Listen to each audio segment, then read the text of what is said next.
You know me, it's that MIC Craig, aka Mr. Impact, back here on my own Mr. Impact Craig YouTube channel. It's been a little while since I posted a video, so I figured I'd do a little preview for tonight's Impact coming up on Access TV and YouTube Ultimate Insiders and wherever else you watch.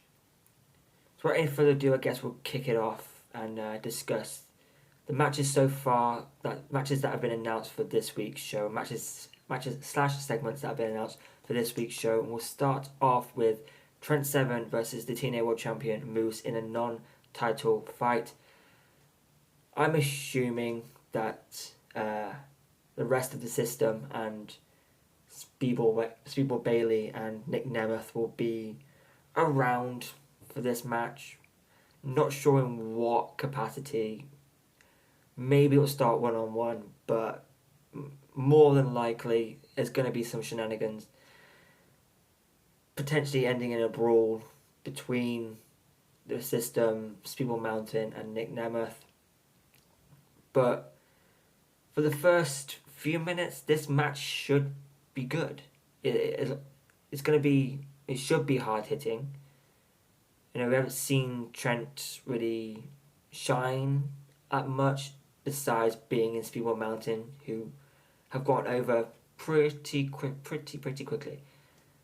So I'm expecting a hard-hitting match with shenanigans from both sides, but more than likely the good guys coming to battle the heels. But it should be, it should be a good one. I'm intrigued by how this will go. Then we'll follow up with tag team action with the ABC taking on, in their first match as an official team, First Class, Rich Swann and AJ Francis. Of course, there's added things to this match surrounding Joe Hendry, for instance. Rich Swann turned on Joe Hendry. So will Hendry get involved?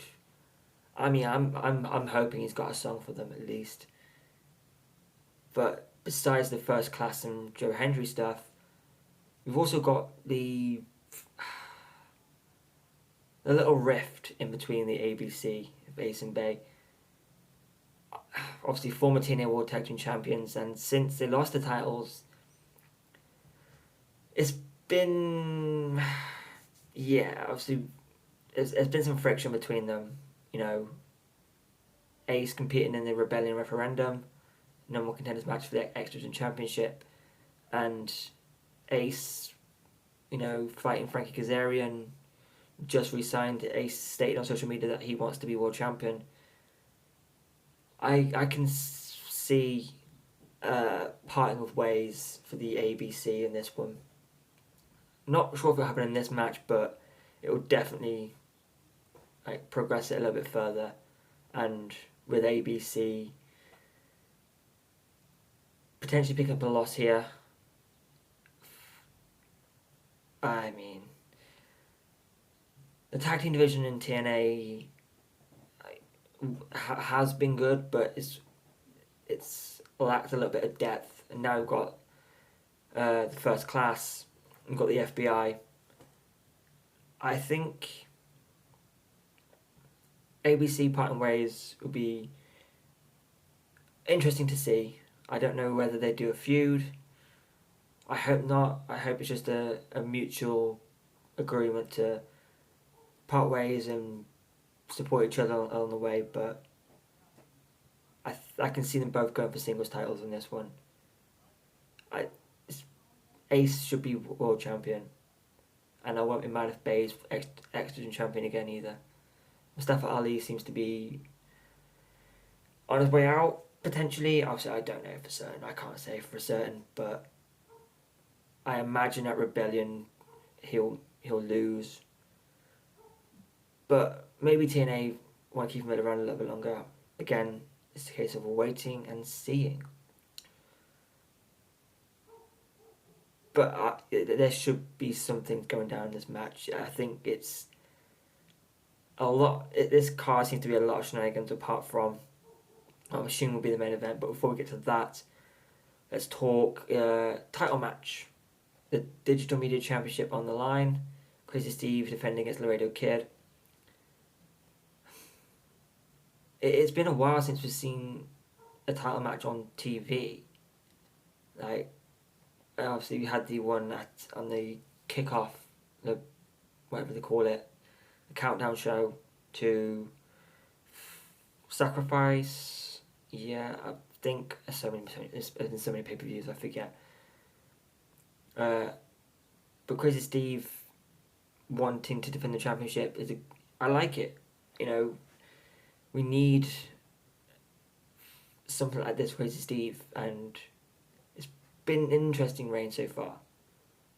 Like, it hasn't been, in terms of the title, hasn't been much jeopardy for the title. Like, I can't believe the Laredo Kid's gonna win this one. I like the Laredo Kid. You know, obviously he's been through a lot, which is well documented. But I think Crazy Steve's gonna win this one. After that, I have no idea what's gonna happen. The way they've built this, if you can call it a build, is, you know, Laredo Kid is desperate for this. He wants this. But whether it happens is another thing. But no, I'm going to say Crazy Steve retains the DMC. But what happens after this, who knows? Maybe someone from our next segment will have some involvement in this. Because next up we have the contract signing for the Knockouts World Championship match at Rebellion between Jordan Grace and Steph DeLanda, with Matt Cardona in Steph DeLanda's corner, the Indie King and Queen, the Deathmatch King and Queen, the men and women's internet champions, whatever you want to call them. It's a contract signing. It's not going to be smooth and simple, is it? It never is. It's wrestling. It's a contract signing. It's going to be some shenanigans, and it's more than likely going to come from Matt Cardona. I was surprised Steph DeLanda being number contender, but when you look at the 8-4-1 match they had, it kind of makes sense. Like, although it's nothing to do with her TNA form, it's nothing to do with her wrestling form, it's more to do with her TNA form. Dani Luna could be a very credible threat to that Knockouts World Championship. If you've watched the UK scene, if you have seen Rev Pro, the Revolution Rumble show, Dani Luna versus Alex Windsor for the Undisputed British Women's Championship in a dog collar match. Wow. Dani Luna, it has to be a Knockouts World Champion before our contract's up. Dani Luna has to be Knockouts World Champion, because wow. But as far as the contract signing goes, it's wrestling. Something's going to happen. It's a contract signing. But it should be entertaining to watch at least. I mean, if you've seen the spoilers, and you've seen the spoilers. But I'm trying my best to avoid them. So let's see how this one goes down. But it's going to be some stuff happening, isn't there? Let's be real. So then what should be the main event is Monsters Ball between PCO and Kon. Now I'm a little bit, I don't know if disappointed is the right word, but I'm not the biggest fan of this one being on TV. Yes, it's a big match, and you know, should potentially help draw people in, but I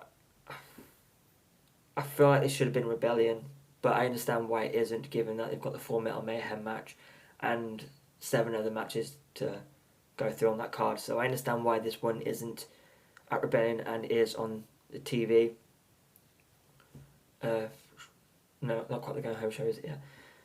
But this feud, I've enjoyed it for the most part, although sometimes it felt like they've left it a bit too long to pick it back up.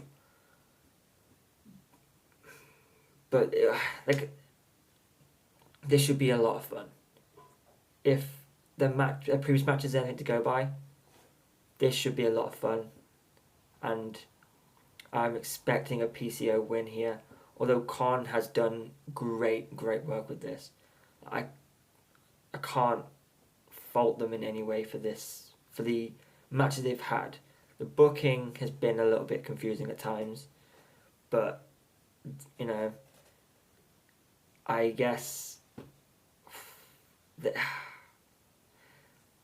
like I said, you know, it felt like at some time they've left it a bit too long to continue it. It felt like it had reached its end, but it obviously got its Monsters Ball match, which, you know, it should be a classic. PCO has done great stuff since it's been in TNA, and Kon has looked like a monster, which is exactly how it should be. Two monsters. And and the Monsters Ball is always a good match. You know, one of the last ones we had, what would have been Crazy Steve versus Trey Miguel for the X Division Championship in Atlanta. Before Hard to Kill or after Hard to Kill, I forget which. But no, I'm looking forward to what these two do. I wouldn't mind if it went a bit haywire when they went outside or whatever they need to do. But all in all, this looks like should be a good show. Obviously, you know, TNA have had their issues with production value more recently. Last week's episode was better. Can't say it was perfect because it wasn't. But it's picking it back up again. You know, it's a different era essentially. You know, although it's still TNA and the majority of the backstage hasn't changed. No Scott D'Amore. Which, yeah, you know, you can go look at my other videos on that, but I'm still giving them the benefit of the doubt. Rebellion should be an interesting watch. I'm going to do a preview to Rebellion at some point. I think I'd probably do it after this show to see if they add any more matches to it, but I don't think they will. But if the rumour surprise, if they get anywhere near the rumour surprises, should be a quality show. But again, we'll just have to wait and see, and hope for the best. But I guess with that, I've been the MIC. You can follow me here, there, and everywhere. Drop me a like, subscribe, you know the whole deal on here. Drop me a follow on TikTok. Drop me a follow on. I'm going to put it all here anyway, so you can have a look. If any local UK independent promotions are watching this, I'm available for ring announcing. I can send pre-recorded tapes of myself. Obviously, no actual experience of being in the ring announcing, but if you want to give someone a chance, drop me a message. My email is attached to my social medias. And yeah, I guess until next time, I've been the MIC. Let me know the matches you're looking forward to in the comments. Until next time, goodbye, my friends.